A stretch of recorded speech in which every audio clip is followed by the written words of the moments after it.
सुना तू पढ़ल लिखल बाड़ू धनिया केहू से जुबान न लड़ई ह चुपचाप बात सब सहल करो हमरो तू लाज बचई ह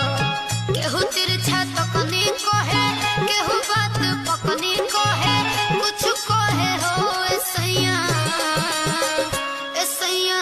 देवरा मन रखनी कहे ननदी तो फेकनी कहे सास कौआ हकनी कहे हो ऐसैया देवरा मन रखनी कहे ननदी तो फेकनी कहे सास कौआ हकनी